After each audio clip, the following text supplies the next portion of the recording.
പുറപ്പാട് അധ്യായം 7. കർത്താവ് മോശയോട് പറഞ്ഞു, ഇതാ ഞാൻ ഫറവോയ്ക്ക് നിന്നെ ദൈവത്തെപ്പോലെ ആക്കിയിരിക്കുന്നു. നിന്റെ സഹോദരനായ അഹറോൻ നിന്റെ പ്രവാചകനായിരിക്കും. ഞാൻ നിന്നോട് കൽപ്പിക്കുന്നതെല്ലാം നീ അഹറോനോട് പറയണം. ഫറവോ തൻ്റെ രാജ്യത്ത് നിന്ന് ഇസ്രായേൽക്കാരെ വിട്ടയക്കാൻ വേണ്ടി നിന്റെ സഹോദരൻ അഹറോൻ അവനോട് സംസാരിക്കട്ടെ. ഞാൻ ഫറവോയുടെ ഹൃദയം കഠിനമാക്കും.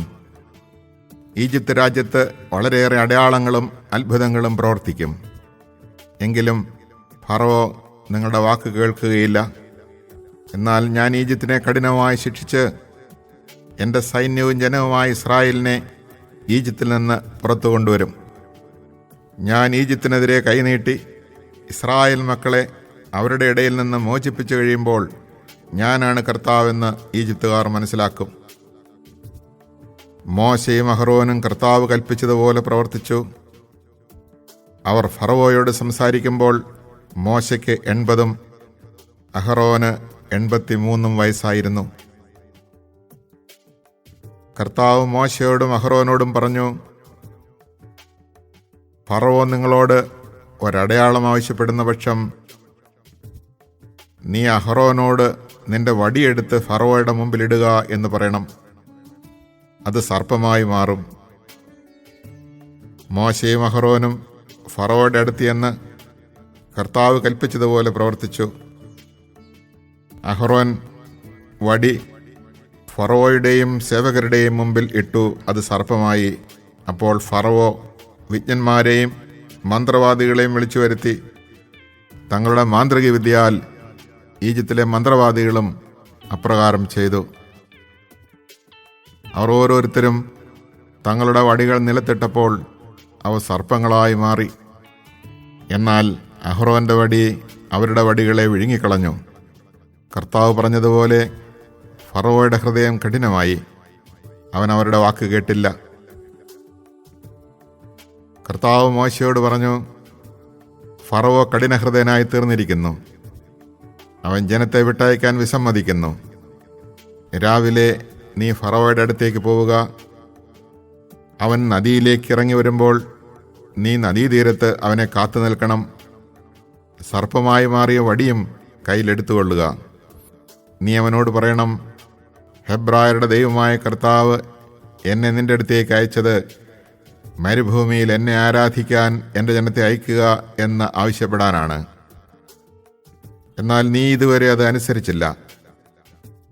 കർത്താവ് പറയുന്നു, ഞാനാണ് കർത്താവെന്ന് ഇതിനാൽ നീ മനസ്സിലാക്കും. ഇതാ എൻ്റെ കയ്യിലുള്ള വടി കൊണ്ട് ഞാൻ നൈലിലെ ജലത്തിന്മേൽ അടിക്കും. ജലം രക്തമയമായി മാറും. നദിയിലെ മത്സ്യങ്ങൾ ചത്തുപോകും. നദി ദുർഗന്ധം വമിക്കും. നദിയിൽ നിന്ന് വെള്ളം കുടിക്കുവാൻ ഈജിപ്തുകാർക്ക് കഴിയാതെ വരും. കർത്താവ് മോശയോട് ആജ്ഞാപിച്ചു, അഹ്റോനോട് പറയുക, നീ വടി കയ്യിലെടുത്ത് നിന്റെ കൈ ഈജിപ്തിലെ ജലത്തിന്മേൽ, അവിടുത്തെ നദികളുടെയും അരുവികളുടെയും കയങ്ങളുടെയും കുളങ്ങളുടെയും മേൽ നീട്ടുക. ജലം രക്തമായി മാറും. ഈജിപ്തിലെങ്ങും മരപ്പാത്രങ്ങളിലും കൽപാത്രങ്ങളിൽ പോലും രക്തം കാണപ്പെടും. കർത്താവ് കൽപ്പിച്ചതുപോലെ മോശയും അഹ്റോനും പ്രവർത്തിച്ചു. ഫറവോയുടെയും അവൻ്റെ സേവകരുടെയും മുമ്പിൽ വെച്ച് അവൻ വടി ഉയർത്തി നദീജലത്തിന്മേൽ അടിച്ചു. നദിയിലുണ്ടായിരുന്ന ജലമെല്ലാം രക്തമായി മാറി. നദിയിലെ മത്സ്യങ്ങളെല്ലാം ചത്തൊടുങ്ങി. നദി ദുർഗന്ധം വമിച്ചു. ഈജിപ്തുകാർക്ക് നദിയിൽ നിന്ന് വെള്ളം കുടിക്കുവാൻ കഴിഞ്ഞില്ല. ഈജിപ്തിലെങ്ങും രക്തം കാണപ്പെട്ടു. ഈജിപ്തിലെ മന്ത്രവാദികളും തങ്ങളുടെ മാന്ത്രിക വിദ്യയാൽ അപ്രകാരം ചെയ്തു. കർത്താവ് പറഞ്ഞതുപോലെ ഫറവോ കൂടുതൽ കഠിനഹൃദയനായി. അവൻ അവരുടെ വാക്ക് കേട്ടുമില്ല. ഫറവോ തൻ്റെ കൊട്ടാരത്തിലേക്ക് മടങ്ങിപ്പോയി. ഇക്കാര്യം അവൻ ഗവനിച്ചില്ല. നദീജലം കുടിക്കുക അസാധ്യമായി തീർന്നപ്പോൾ ഈജിപ്തുകാർ കുടിക്കാൻ വെള്ളത്തിനു വേണ്ടി നദീതീരത്ത് കുഴികളുണ്ടാക്കി. കർത്താവ് നദിയെ പ്രഹരിച്ചിട്ട് 7 ദിവസം കഴിഞ്ഞു. Chapter 7. The Lord answered him, See, I have made you as God to Pharaoh, and Aaron your brother shall act as your prophet. You shall tell him all that I command you. In turn your brother Aaron shall tell Pharaoh to let the Israelites leave his land. Yet I will make Pharaoh so obstinate that, despite the many signs and wonders that I will work in the land of Egypt, he will not listen to you. Therefore I will lay my hand on Egypt, and by great acts of judgment I will bring the hosts of my people the Israelites out of the land of Egypt, so that the Egyptians may learn that I am the Lord, as I stretch out my hand against Egypt, and lead the Israelites out of their midst. Moses and Aaron did as the Lord had commanded them. Moses was 80 years old, and Aaron 83 when they spoke to Pharaoh. The Lord told Moses and Aaron, If Pharaoh demands that you work a sign or wonder, you shall say to Aaron, Take your staff and throw it down before Pharaoh, and it will be changed into a snake. Then Moses and Aaron went to Pharaoh, and did as the Lord had commanded. Aaron threw his staff down before Pharaoh and his servants, and it was changed into a snake.